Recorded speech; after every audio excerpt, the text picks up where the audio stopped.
Ottawa's Chief of Police is out. Peter Sloly resigned today under heavy criticism for not getting the protest blockade under control. Frankly, I'm very saddened by this turn of events, and at the same time, I think there is an important job yet to be done.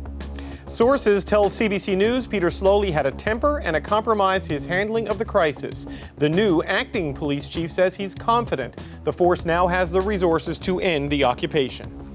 It's our hope that public order will be restored as quickly as possible. With Emergency Act powers now invoked, how soon will police and banks crack down on protesters who've locked down Ottawa's core and some border crossings? As provinces and territories adjust their public health measures, it is time to adjust our approach. Canada is relaxing some of its COVID border rules. How the changes will affect you. Coming up. Ottawa's downtown protest has cost the Chief of Police his job. Peter Sloly resigned earlier today over criticism he's mishandled the police response from the start. The interim chief believes this marks a turning point. The CBC's Travis Danraj is here live. So Travis, you've been speaking to some senior police sources. What have they been telling you?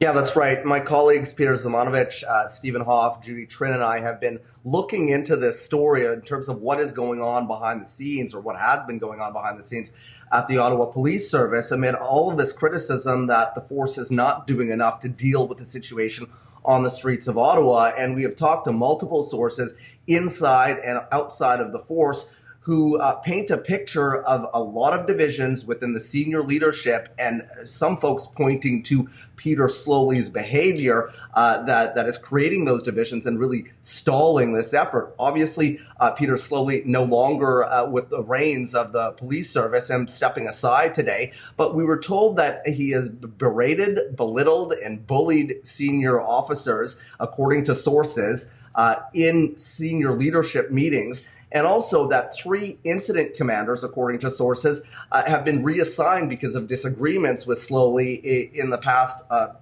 since this has started in the past week and a half, really. So, this situation with the chief and with senior leadership, according to sources, has created this division and also created some of the stall when it comes to what is happening on the streets. Something else that we're told, David, is that really there was no operational plan or firm operational plan that was conveyed to the RCMP and the OPP by the chief, and that is the reason reinforcements were delayed. Okay, so Travis, these are significant claims and information you've uncovered. I mean, what is now former Chief Sloly saying about all of this? Well, so we put the allegations to Chief Sloly and gave him ample opportunity to respond to them, because we did want to hear from him on these allegations because they are serious. We did that on Sunday night. We did not receive a response on Sunday night. We did get a statement from Ottawa Police on Monday that didn't refute or address any of the allegations, simply said that the police service is working with other jurisdictions to try to deal with the situation, and their focus remains on the ongoing convoy situation. Now, the chief did put out a statement just in the past hour or so since he's resigned, and we'll read some of that to you now. Former Chief Sloly says, "Since the onset of this demonstration, I have done everything possible to keep this city safe and put an end to this unprecedented and unforeseeable crisis.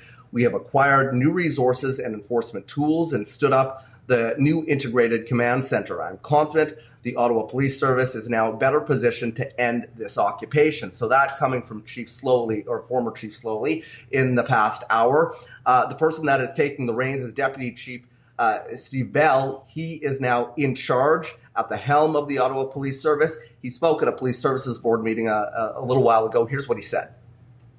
I know it's been tough. I know it continues to be tough, but I'm confident that we've reached a turning point. With the new resources that we've seen flowing in from our policing partners, the new tools that both the province and federal government have put in place, and our new integrated command center that you're going to hear more about today, I believe we now have the resources and partners to bring a safe end to this occupation. So I've been talking to sources throughout today since this news broke, and some say that this was the correct decision, that a change in leadership needed to happen according to them because of some of these divisions. Then other folks are saying, listen, you don't change who is leading an operation when there is an ongoing operation. And they defended Sloly's actions, saying that he didn't have the resources he needed and that he kind of was stuck between a rock and a hard place dealing with this, really unprecedented situation here in Ottawa. So reactions still flowing in right now at this hour, David. And that web story that we have is up on the CBC website right now, CBCNews.ca, if you want to read some more about what was going on allegedly behind the scenes at the Ottawa Police Service. Okay, Travis, excellent work by you and the team. Thanks so much. That's the CBC's Travis Danraj live in Ottawa tonight.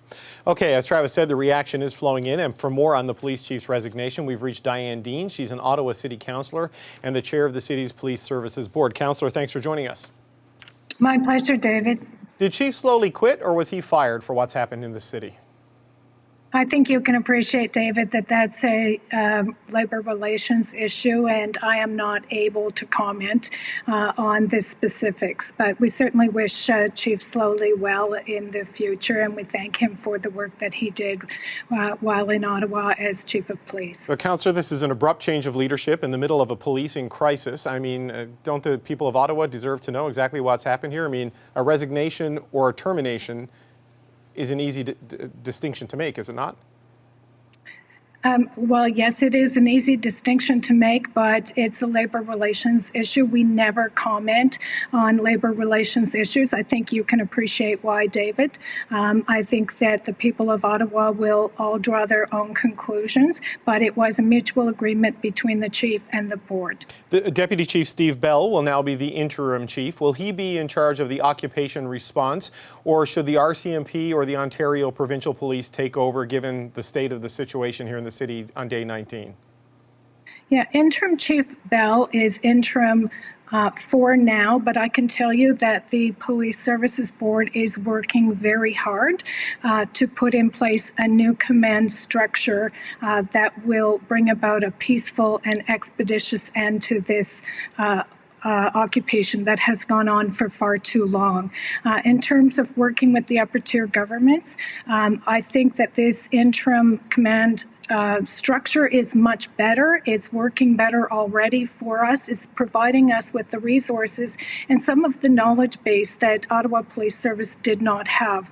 So I'm very hopeful that this new structure, along with a new command structure that the Police Services Board will announce very soon, will make a significant difference. So who's in charge right now? Who is in charge of the policing response to what's happening here in the downtown core of the city? Interim Chief Bell from Ottawa Police Service, along with the RCMP and OPP. It's an integrated command.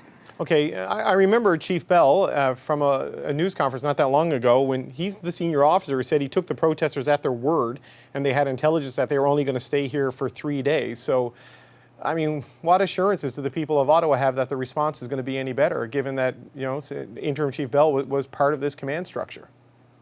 Yeah, we're very determined to put this structure in place, David, that will bring about an expeditious end to this occupation. We've been working on this, I can tell you, very hard behind the scenes at the Police Services Board, and you will see a new structure at OPS very, very soon. Okay, so the police have said up until now that they didn't have the resources they needed to end the occupation. We've heard that explanation has changed now. So are you now satisfied that there are no more excuses, that the Ottawa police have the human resources and the legal tools they need to act?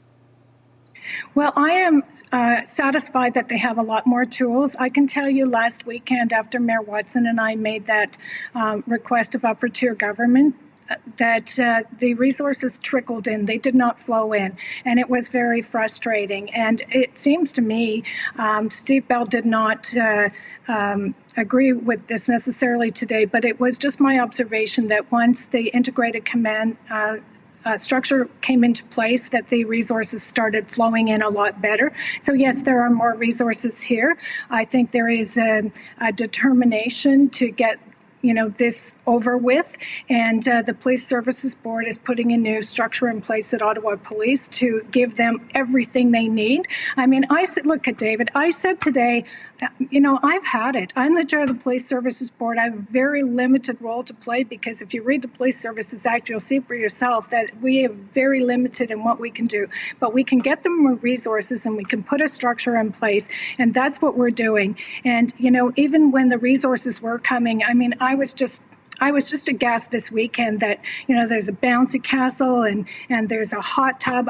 David, I wanted to go up there and poke that hot tub myself and let the water flow out of it and unplug that damn bouncy castle because it's just a symbol of the frustration that's gone on for 19 days in the capital. So yes, we are making changes to do everything that we can do to end this illegal occupation of our city. Okay, so what if there's another big party on Wellington this weekend? I mean, what does that say? If this is not taken care of by the weekend, and maybe there's another hot tub, maybe there's a sound system, because your police officers are saying things, Councillor, that are not true, right? When they say anyone who leaves the red zone is not allowed back in. We've seen the DJ leave, go do gigs during the week, and come back and set up and start playing music again this past weekend. So what does it say about law enforcement in the country's capital if they have another big party on Wellington this weekend and it's not dealt with? Yeah, I asked Interim Chief Bell about that very thing today, about trucks being able to come back in. He said they're doing their best and they're trying to put that down. As I said, there is going to be an announcement of a new structure in the coming days, and I can't tell you exactly when, but it will be very soon. But does that mean people have to wait for the new structure? They have to wait several days for a new structure before there's policing action? We already have a new integrated command, David, as you know, and that is helping. And the Police Services Board is taking additional action to do everything that we believe needs to be done right now to end this illegal occupation. Okay, so do you think this will be done? I mean, we heard Public Safety Minister Marco Mendicino say nobody wants to see another weekend like we saw this past weekend. Do you think this will be dealt with by this weekend? You know, we have asked for a plan. We have repeatedly asked for a plan. We asked Interim Chief Bell for a plan. He won't give a plan in public. I haven't seen it in camera yet. We're looking for that plan. We want to know how this ends and when it ends, and what they need to end it. We, as the Police Services Board, we can't tell them what to do. We can only ask them what they're doing and what they need to get this job done, and that's what we're doing, David. Okay, Councillor Deans, thank you so much for making the time today. We always appreciate it. My pleasure. Have a great day. Thank you. Hi, I'm Vashi Capellos, host of Power in Politics. See more of our show by subscribing to the CBC News channel or click the link for another video.